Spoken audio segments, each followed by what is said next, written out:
we're back to my complete game playthrough.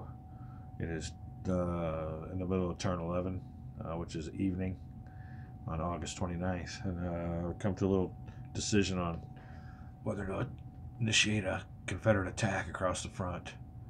While it gets good on some of these low odds, attack factor units, weak units of the Union.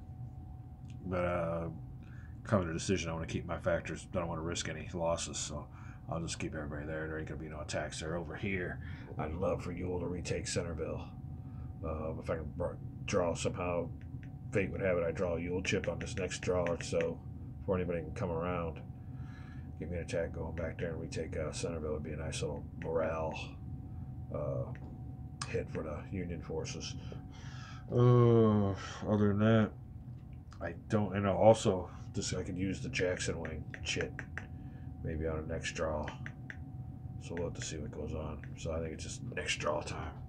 No combat yet. Let's see what's up. Next shit is going to be a Confederate shit. Could it be? Could it be? Wilcox. Alright, he's all I got. Where is old Wilcox? For Confederates?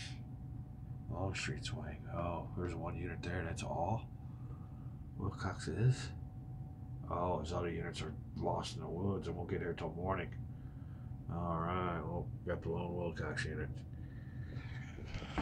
Oh, what we got going on here? 4. So Wilcox, Longstreet's 4 gives him a 6 movement factor. So let me find out where's old lone unit Wilcox. Pryor's brigade will find its spot in the battlefield. Alright, there's Wilcox's movement. He's just gonna head on down and lock in the old Buford cavalry up there on top of the hill, hoping to bring in more reinforcements when Jones's units get activated, or maybe even activations by Anderson. So that's what we got going on. We're gonna do a little bit of in your face to these Union forces down south. It's gonna be a while till these slow moving SLBs get up there, so maybe we can do some damage and keep them occupied. Next chit draw. Okay. And it will be the Union player and Ricketts. Ooh, Ricketts. I've been waiting on Ricketts. Ricketts is up there and he's got a bunch of forces. So let's roll for Ricketts. See what he can do. Ricketts' units usually been pretty good. Oh, it's going to fall flat on its face this time with just a 4 movement factor allowance. Alright. Okay, we shall do this. And we shall be back. Alright, there's the extensive Ricketts' move. And I'll tell you my thinking behind this. I thought about moving them up this road to go around here, but they'd only get this far. And I don't want them clogging up the road for these guys moving in. So these guys here are going to be the ones to do the northwestern hook. I moved them into here to lock in these guys for, I guess, the first battle round for Stony Ridge, or the next battle round, rather. Let's move these. I wish these guys had bigger numbers here for their tactical effectiveness rating. As you can see, Ricketts' units training ain't up to what the Confederates are, and that might be a bad move. They don't have to participate in attack, so we'll see if they want to participate or not because of those less superior troops, less trained troops. But when it comes time for the retreat phase, these guys are higher up, so they might have to retreat 4 hexes back, but this will lock them in, and we'll see what the odds are. Maybe we'll be able to bring somebody else in for the attack or what. We'll see what's up. But that's Ricketts. Ricketts' move is done. No attack ship by the Union player. Next one up is going to be the Confederate. Yeah, it could just be what the Confederates been waiting for. And I believe it is. It's Ewell. Alright, therefore, Confederate player is going to put Ewell back into the command cup. And he's going to use the Jackson wing marker. Alright, so that means he gets a +1 on his die roll for his move. Gives him a 3. I don't know if that helped him much. Yeah, it advanced him up 1, so that gave him 6 movement factors, more than enough to do what I want to do. Okay, and the only thing Ewell's really going to do is, oh, you know what? He can't do that. Shoot. This is why. Formation marker. Formation marker. That kills me. That rule of the game. These guys can't get no orders. There's a zone of control I gotta go through. There's no way for the command unit to. And if I make this guy the command unit, he's still out of command. He can't attack either. Shoot. Alright, we'll be back. Okay, here's the situation. We got an out of command unit here, and it is. Find out who this person is here. It is Early. Alright. Early's men are sitting around that field, or out in that open, next to Old Rocky Run Creek. And there's the Union pickets out all around here, so they can't get no information about what's going on with the whoever's stuck in here. Who is this? Is this Trimble? Trimble still get his full unit, so they can't get any orders from Trimble, who is the commander of the division. And they're thinking, do we wait here? We can't hear nothing or get any orders from whoever's in there. We don't know if he's alive or dead. Oh, what would they do? Would they sit there and wait? I don't think they'd sit there and wait, because they ain't getting no information. So I'm going to go ahead and move these guys west. They're going to try to find somebody, some friendly units or something. So he's going to move in a 6.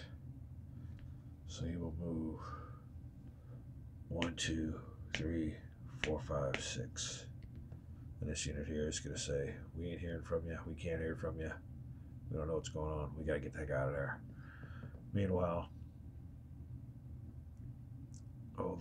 Trimble is going to attack Robinson of Kearny's division here inside. Now I want to look at this attack and check it out and see if it's worth it, but that's the plan. If it's going to be a good attack, we'll let you know. And underneath here it says, let me look at this terrain modifier, and this is really strange to me, because I would think in a town would be a plus and not a minus, but it says in this game, being in a town reduces your combat factor by 1. So, and I just got done looking up that rule in the rule book, so it does stand. So he can never go below 1, so his combat factor will be 1. Also, what else I got to say? I want some artillery. So the Confederate player don't know who's going to have artillery, what artillery he's got, so he's going to go ahead with the attack. So this will be a special combat under the Jackson Wing Chit, which I don't have to use the combat marker. This can stay here. This is going to be, I think this is about the only units left in Jackson's Wing. They've all been decimated. So, therefore, we will do us one of these and let the combat begin. I don't believe when he's surrounded by units, he don't have to attack all of them. He can just attack once. This is the one he's going to attack. It'll be a 2-to-1 attack, and the Union player will therefore take his 3rd Corps artillery and place it on. Well, I'll keep it here with the unit that's going to use it. But the only reason I can use it is because this guy's out in the clear. So that'll make that a 1-to-1 attack to the Confederate player's chagrin. So 1-to-1 attack there, Mr. Confederate. Union players got artillery superiority. We'll be back with the results. Or we can do the results here. Let me see. This unit here, it's a 1-to-1 attack. No modifiers, and he has to roll up 4 or less in the town. Oh, he gets a 5. Works out to the Confederate players. advantage. Alright, well, he suffers a step loss, so that eliminates him into town. So the attack was totally successful. Let's go ahead and put this guy here with Kearney, I guess. Kearney's artillery. He's eliminated. Putting him over here with the other Kearney unit. That's a step loss, so that'll increase the Confederate to 21 points, 22. And we'll roll for the Confederate player to see if he suffered any losses in that attack. But he is definitely going to advance after combat, I believe. Well, maybe he can advance. Let's see what goes on here. Alright, he don't suffer any step losses. He would like to advance after combat, but this guy's got a zone of control, which might say otherwise. So he might still be stuck there. And that hex still might stay in Union control. We'll be right back. Okay, we're back. I'm looking underneath the advance after combat rule. All defending units who were forced to retreat were eliminated, which they were, or were cavalry, blah, blah, blah, see section. The attacker may advance some or all of the surviving attacking units into the defender's hex, regardless, in parentheses, of enemy zones of control up to the stacking limit. The decision must be made immediately before any other battles are resolved. The defender never advances after combat. Life is good. Life is real good. Alright, well, guess what? And he's in full strength, too. So, marker gets flipped back over to the Confederate side, and Trumbull's the man of the hour in more ways than one. He's the hero of the battle right now. He is kicking butt and taking names with that one unit, with all these unions. So when the unit commanders get word of that, I'll have to see what happens. So that's it. Very successful Confederate turn. And we're going back to the well. And it could be early again, so that'd be kind of nice. It's one of the advantages of those superior commanders the Confederates had, as shown in the special command chits. Alright, next one drawn is the Union, and they will counter with First Corps. What's First Corps? I don't think First Corps got anybody left. Isn't that the one that's decimated? Yeah, he is. He's down on his last unit. He's hurt. He might need to pull himself on out of there or do something. Let's go ahead and Ricketts back here. First Corps, First Corps, First Corps. Let's roll for them. They're an intermediate speed unit. 3 gives them a 6, but I don't know what First Corps is going to do yet. I don't know if I want to lose any more factors, give them guys any more freaking victory points. There's guys who can move in there. Be back. Hit the stop. Let's see who this is. Who's this guy I'm talking about here? Oh God, I can't read these guys.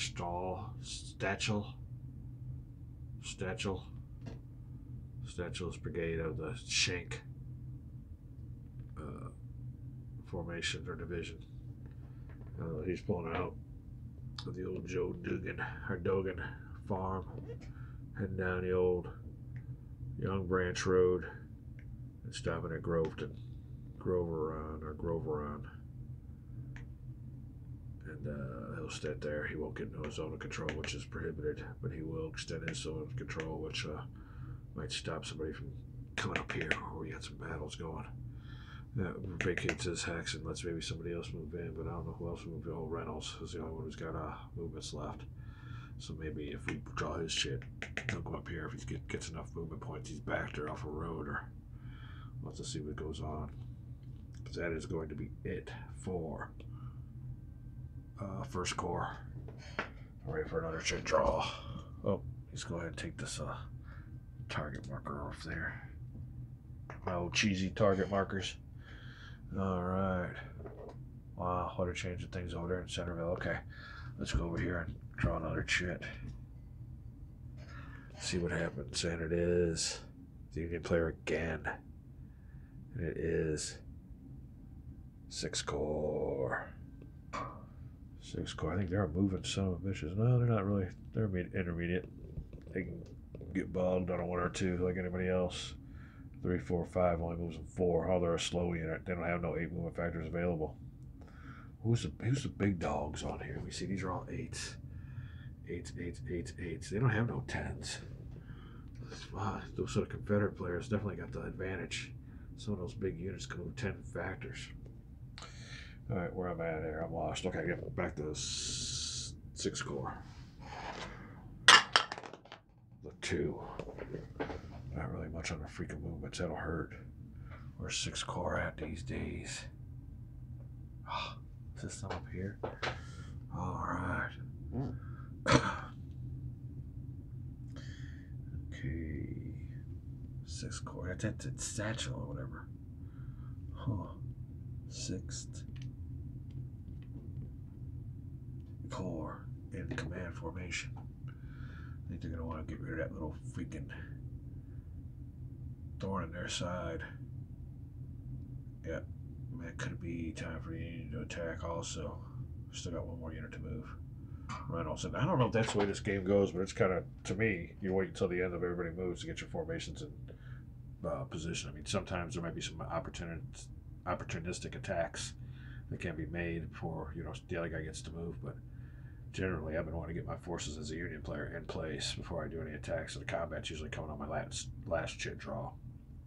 I don't know how your games work out or how any other games work out, but that's really what's going on with this game here. So, where's the guys with the markers? Here they are. We'll be right back. Well, we brought them on in, and boy, I'm telling you, it's a good thing they were close. They barely had enough movement points to get in position, but they are in position for a nice little attack to get rid of freaking Trimble once and for all. We'll see if that happens. Trimble's been proved to be a pretty good opponent. Oh, who are that? Hooker. Hooker needs to move too. Oh yeah, Trimble. Trimble was a good man, but his time is gone. All right. Yep. I don't want to be Trimble.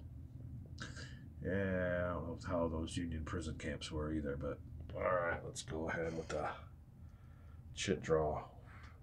I think it might be all Unions coming up here now. Well, I feel a few of them in here yet. Let's see what we got going on here.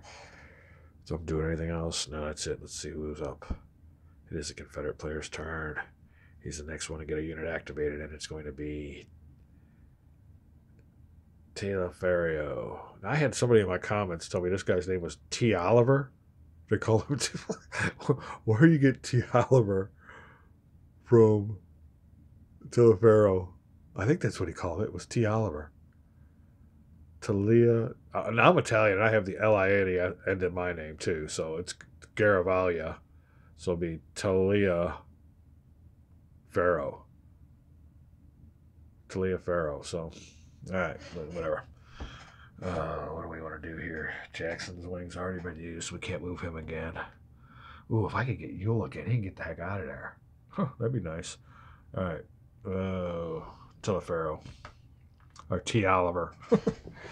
Let's go over there. I don't think that guy might have been pulling my leg. One, number 1. God, ones are wild. So you can move 4. He's not going to go anywhere. He's standing there. So, yeah, I'll stay out there for a while. Let me check this out, and we'll be right back. Taliaferro's going to stay there. I'm not going to move him in, so I'm going on for another check move. Running out of chits though, so somebody's got to make a move here on some of these combats.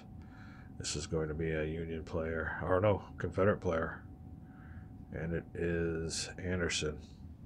He only has a couple units on the board. Oh, they're just now getting on the board too, so they get to use their reinforcement road move bonus. Like I said, it really going to do him much good, but he can get up there in the fight.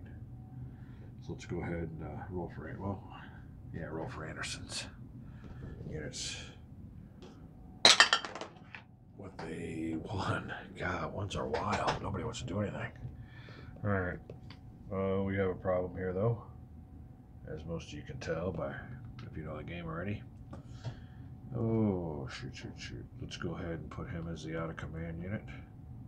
And him as the one in command, so that means he cannot move adjacent to any Union unit or initiate combat or this turn. So I think these guys just want to get together so we can avoid that penalty next time. He's got a movement of 4. 1, 2, 3, 4. Get up there with your buddy. Nothing fancy. But your buddy might have something else to do. We gotta use this for him. 1, 2, 3, 4, 1. 1, 2. Hold on a second. 1, 2, 3, 4, 1, 2, 3, 4. Yeah, let's get him up here. 1, 2, 3, 4, 1. 1, 2, 3, 4. You can't go up there with the cavalry. 1, 2, 3, 4, 1, 2, 3, 4. I think that's where I'm going to move him. I don't like having that victory point unprotected. So therefore, there's Anderson's extent of his move. Trying to get up that hill, you ain't going to be able to make it to reinforce that point, but maybe you could help out if somebody breaks through. This guy here is right behind him, but he's got lost, so he's tagging us behind. Now we're going to take a little break here, and we'll be back for some more chit draws here in a few. Be right back. All right, excuse me, we are back. Ready for another chit pull on Clash of Giants Civil War. I've been kind of busy getting me some games together going on, and I might make videos on those. I was thinking about getting some games together on Vassal. So I'd like to have, ideally, I'd like to have my videos of my moves and then his videos of his moves. But I think it might just be a one-sided deal. I'll have to see who we get to play it. That's another thing about Vassal too. You go to the forum and you put out, opponents wanted, and then you get all these responses. I gotta get them straightened out. I gotta put names of games next to the person so I remember what game we're talking about. But there's a bunch of them there, and I'm trying to get to them all. And like I said, I'm trying to finish this game first before I start on them.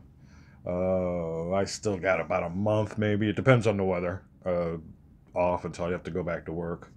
Had to go to work yesterday for a safety meeting and stuff. But yeah, I might have maybe some Vassal games. I think they're talking more about which one is it? Russian Campaign. Yeah, I do have that game. Okay, I want to make sure I got it.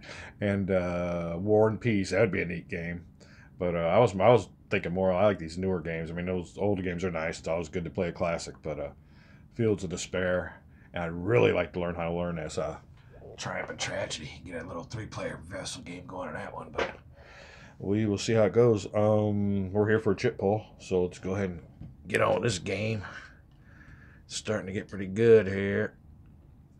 And we got the Confederate player coming up, and it will be Jones. Jones and his Longstreet's wing. All right, Jones has got a few brigades on the board. They're over here, so let's find out what they're going to do and find out who's in line of command. It looks like they are all good to go. So we'll get these guys set up. Oh, Jones.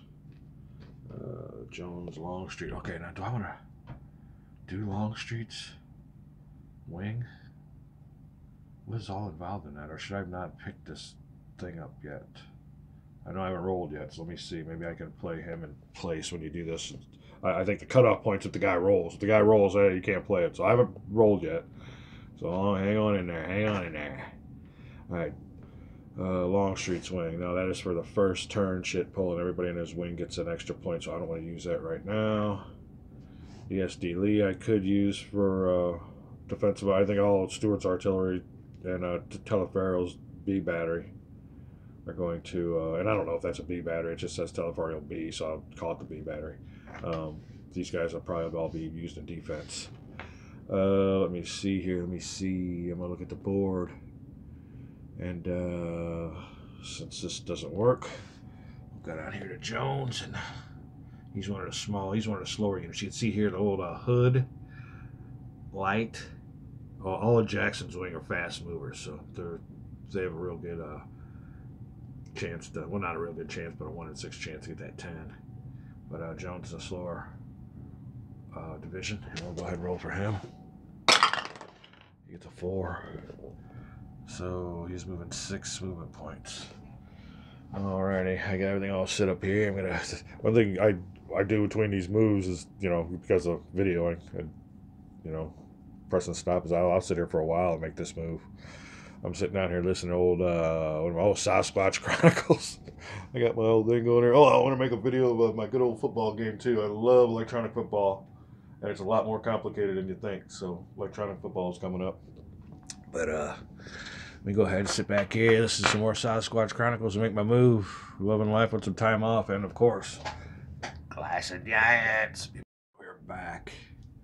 Went ahead and moved only one brigade of Jones's formation, and I was up here to shore up the line. So thought about moving these guys off of the hill so I can get up there, rush up there on that offensive that's coming from the Union forces, but didn't really want to leave the spot in the front right there vacated. Although I had old Kemper's unit here, I guess I could have took care of it, but he would have been overwhelmed probably. I thought about taking one off and moving him up, but he wouldn't have been able to get up here to reinforce him. I think he would have ended up on the hill here. That really wouldn't have done any good for this or next turn, so I'll keep that single. He was only a 1 anyway underneath this 2-3 unit, so he wouldn't have done no good. Wouldn't have served any purpose heading up the road. He couldn't have got up there quick enough, and this way he can reinforce. I wish I could see these guys. Drayton. So that's the deal on that. And here's the other unit that was reinforcing. Went ahead and took him off. No, I went ahead and it was a good episode of Sasquatch Chronicles. So I went ahead while I was listening, made me a command shit draw on my next one, and it turned out to be Ewell. So Ewell's got a very interesting move ahead, but he will have to get marked with counters. So I want to see which one I want to do which. All right, it's pretty easy here. We want him to be the out of command unit because we will want him to move and maybe fight. He's going to try maybe get out of that vacated hex. Just get that guy out of there. He's still on. Hasn't really lost any significant casualties, so he's still full strength. It's a valuable thing on this game. So, well, he served his purpose. Maybe he's come back now and reinforced Stony Ridge. Although on second thought, he's doing something good there. The victory point hex is a victory point hex. I'm about to have old Ewell's unit do a about face. Maybe word got to him, and his commander said, "Get on back," or the new commander says, "We're going back." All right, let me find out the best usage. Pulling Ewell out, leaving Ewell in. I'm looking back at this. I'm thinking strongly. He's gonna stay there. Well, if I pull him out, all right, it might be down to a die roll. Maybe I'll roll a dice and find out what's going on. Ewell. It's a good episode, so I'm listening more than I'm recording. But anyway, I hit the dice, and so I re-rolled, and he rolled a 6. So Ewell got a good die roll, and his units decided to go ahead on back and make a stand here at Centerville. So there'll be no draw. I think if you want to make a little storyline for that one, it was probably that they had a decision to make: go back and help the brothers in arms, or get that guy out of there. And them being Southerners and loyal as they are, they decided to go on back. So we'll just say that's what happened, and here they are. And as a matter of fact, it'll be a nice little screw up for the Union forces. Yeah. Well, how do you get rid of that? I mean, they'll be able to, but could have better been used elsewhere. All right, now for our next chit draw. And we're getting down there to it. Almost combat time. We'll see who's up. So Union, and it is Reynolds. So therefore, I guess Hooker's the last one. So no combat yet. Let's roll for Reynolds. Reynolds gets a 3. Put Reynolds over here on the 6 marker. Oh, Reynolds has got 3 units. 3 brigades. And they are all within formation command range. All right. We'll be back. Reynolds' forces just make it. Well, I mean, this guy didn't move at all, but he came on around here. I think it was let me try if I see if I can do this. 1, 2, 3, 4. then he's in the woods, so he's got to cross the woods, hacks 5-6, so he makes it right there. So gets himself in a good spot along the battle line, and we will see how the battle comes out. It'll be just a matter, I guess, of artillery. I'd say the Confederate players got the advantage in tactical efficiency ratings. That is the movement by Reynolds.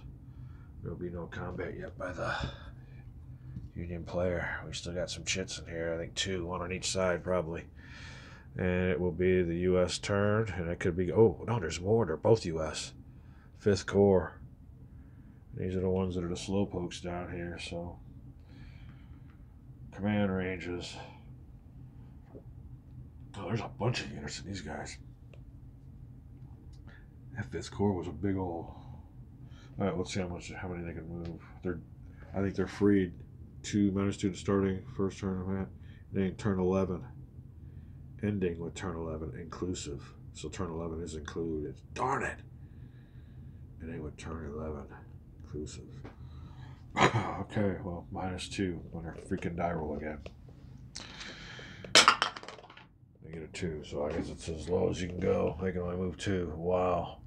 After this move, that'll be it. Ending with turn 11 inclusive, so include turn 11.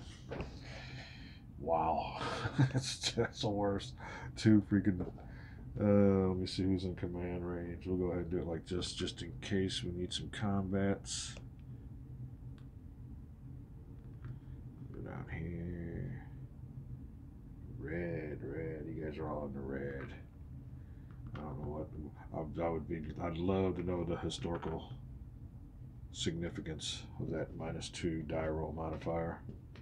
What was up with the 5th Corps? Okay, well, they can't go nowhere. They're poking along. We'll see how their pokes come out. Be right. Okay, the only ones we got moving for the 5th Corps are these ones along the road. They didn't make much progress. I'm going to go ahead and lock these guys on in. Wait till reinforcements come up. I got to remember, though, when I activate Hooker, that I can activate Buford. Buford's yet to move, so we'll go ahead and draw the last chit, I guess. Feels like it, and it's got to be my man Hooker. And that will trigger all kinds of goodies. So it's the active time right before dark. Might even be dark. Well, I guess the sun will be setting. Union players going to try to push before nightfall. So let's see. We got Hooker right there. See how many he can move with a 4. Gives him 6. We'll also be activating Buford. Alright, so let me give me some markers on old Buford. And markers on old Hooker. Over there still dealing with Trimble in Centerville. Still mess with Centerville. Alright, we're going to see if we can put it into that. We'll be back. Okay, we're done with Hooker's movement.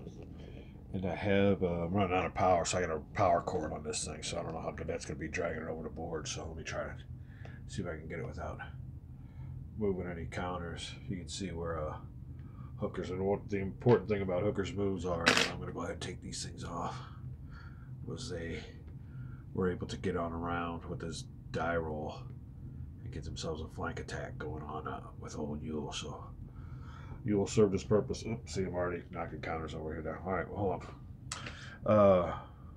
Another thing is the U.S. player is grabbing his combat marker and placing it here. So it will be combat time. Let me go ahead and distribute all the artillery. So like I said, I'm knocking counters over here with this cord. So maybe let this battery charge up. So we will be back. Oh, another important thing. Buford moved off the hill. Came on down here. Or skirted the zones of control through this unit and stopped right. He had one more movement factor left, but he's just to sit here and stage for any attacks to come around, so he can come around the back and cut off some Confederate retreat routes. That's what I think cavalry is used for in this game, or it's what I'm using it for. They really can't attack infantry units. They can only use their zones of control to block their escape That's what I'm using them for. It's like old Stuart's getting ready to do. So next turn will be interesting. Let me see how the combats are going to be distributed. And we'll have some real interesting combats coming up. So we'll be back. Key battle here at second big battle here on my recreation of the Battle of Bull Run. Okay, we're back with the Union's combat. Turn 11, and it is the evening, but not a night turn yet. So these are the distribution of target hexes. You can see what's going on there in Centerville. Down here we got a mandatory attack going on.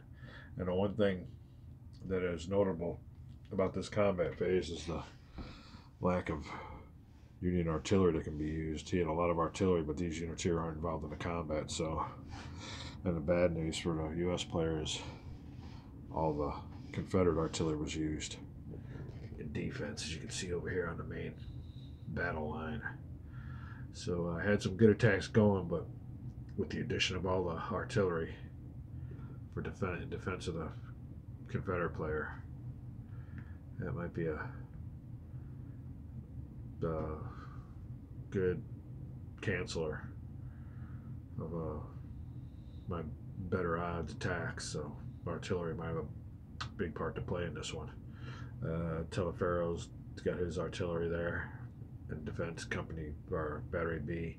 Stuart's artillery within 5 hexes of Stuart. He can use his artillery's defense, and SD Lee can use his defense or artillery within 5 hexes of a Longstreet unit. So that's how it's looking out. No other combats. We'll go ahead and resolve them, and I'll let you look at the board when we are done. Big turn here in Clash of Giants on turn 11. Back, and I want to interrupt the combat here and give you a little fill in.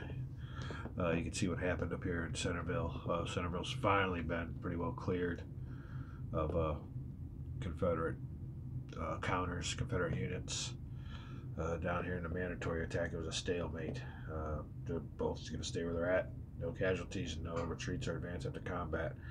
Although here you can see I went ahead and the Union players got the victory point hex. O'Neill was eliminated. Or who was that was eliminated? Early's been eliminated, so I guess that's Trimble. Trimble had to retreat out of Centerville proper, so he's the one underneath the marker. Now over here, there's a big old berm that goes right through here, through this little hex. You can't see it, but it goes, which way does it go? Let's make sure I even know which way it is.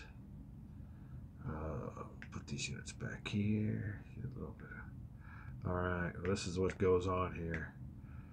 Because of this berm, old Texas's zone of control doesn't extend into this hex, which is a bona fide blessing for the Union forces. So that means no mandatory attack into that hex, and all my forces can go up against whatever hex I want to here. I don't know about this. Now they're fighting over this berm, and that gives them a railroad embankment hex side defensive modifier +1. So artillery is allowed. And that's the bad thing about it, is all my units are in the clear terrain. That's why he's got a big old bunch of artillery coming down here. So no mandatory attack against, oops, let me see here. No mandatory attack against this unit here because of the berm. All these units can go ahead and attack, but these guys are all artillery supported. Now I've already committed to my attacks, but I'm thinking to myself, maybe I should have held off and let the rest of these units get on up here. We're going to go ahead and go forth with these attacks. The bad thing about it is, I mean, I added into the factors of going up the hill, but I didn't add in all that artillery, so might even things out. All right, here comes the ill-fated order. We're all going. Okay, I kind of didn't follow procedure, and I'm going to try to follow procedure and try to get out of this attack. I don't want to attack these guys. My attacks have all gone down to 1-to-1 odds, and are going uphill, and that's just going to be suicide. So, oops, gotta get that camera up, Mike. Gotta get that camera up. So I'm looking if I can get out of it. It says here, order of attacks, aside from the restrictions above, and these are not mandatory attacks because they're on not in clear terrain. It only applies if both units are in clear terrain. These guys are on a steep hex side, they're in woods, they're on a berm, everything else. So attack is not mandatory. It says under the rules, order of attacks, aside from the restrictions above, which is mandatory attacks and all other stuff, there is no limit to the number of attacks each player may initiate during each combat phase. The attacker need not declare all attacks beforehand, and the attacks may be resolved in any desired order. So, as long as the resolution of one is complete before the index has begun, so I don't really have to attack. Although, I stated I would. There's my targets, and then he placed his artillery. So,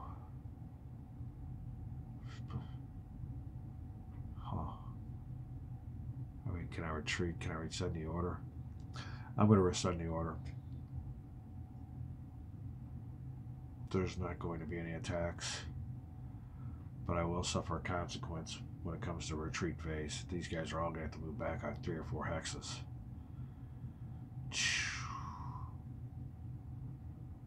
Oh, this is the key to the whole game right here.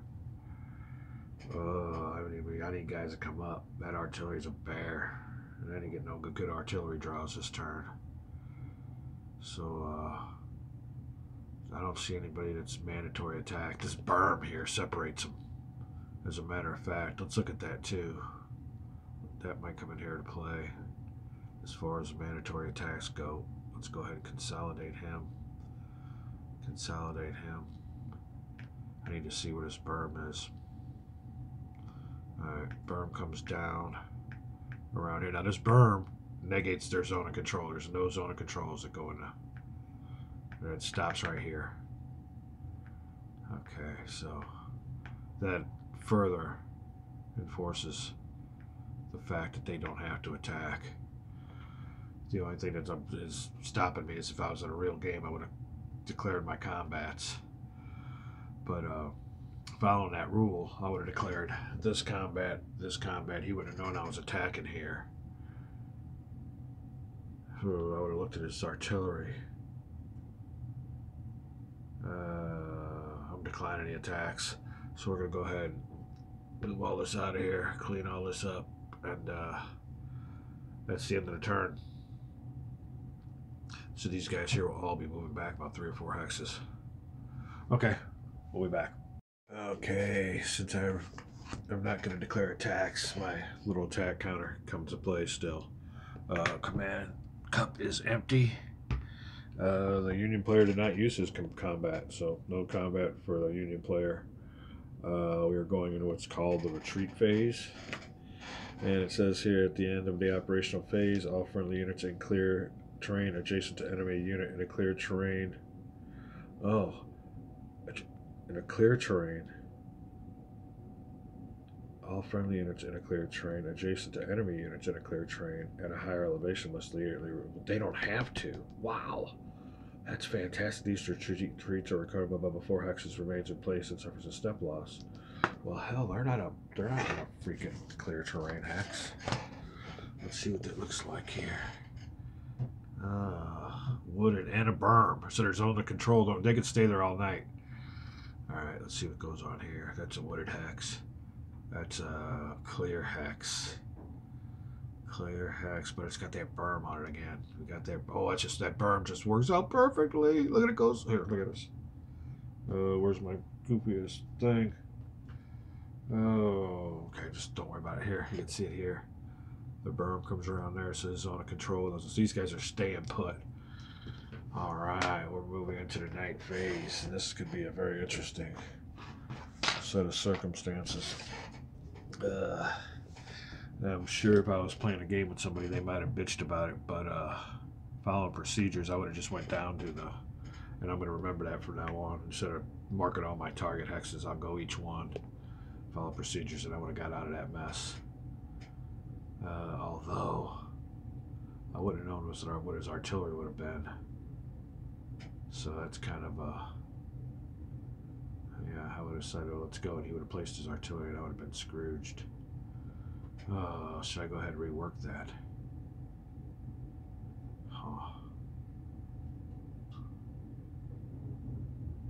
He would have placed his artillery. Let me think about that. I'll be back. Decided to go ahead with the attacks. I declared them, and that's part of the game. Is declaring them and then having him put on his artillery. It might be put on my artillery, so I'm going to go ahead with all the attacks that I was going to go ahead and go on with, because I would have not known he had artillery. I don't know where he's got artillery, where he don't have artillery. Now once he places it, I don't think I can go ahead and, you know, say I don't want to attack. He can't say he don't want to defend. All right, is that? Let me see. He places his artillery.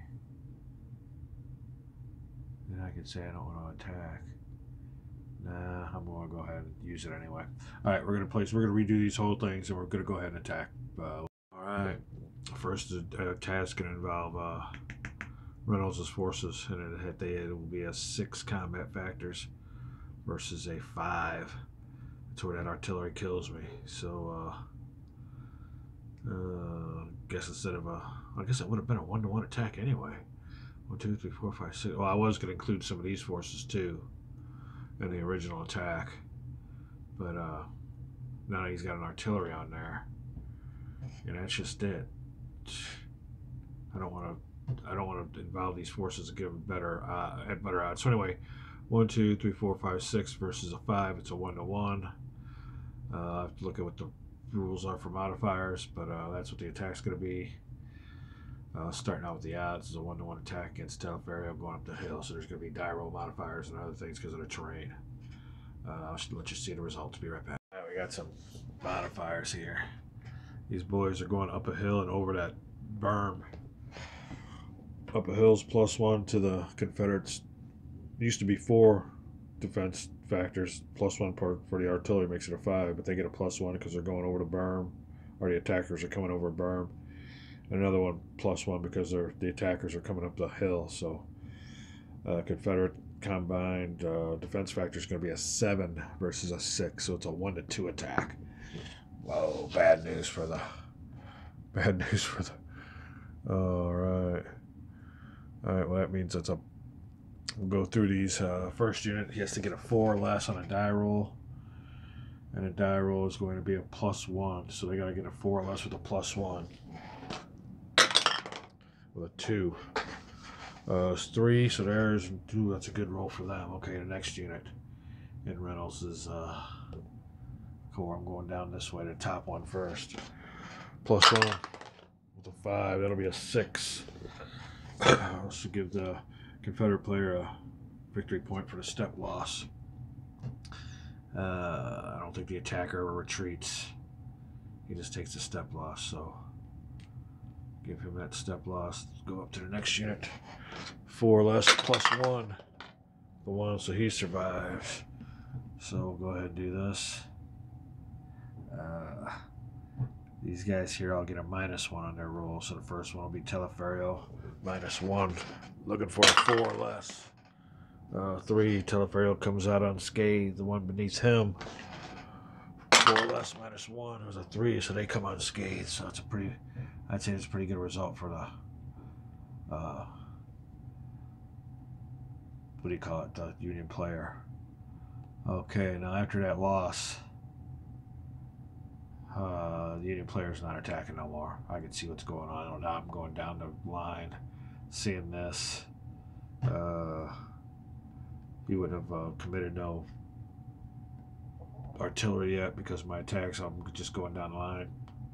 Doing my attacks. That first one was a disaster. Therefore, I'm not doing any more attacks.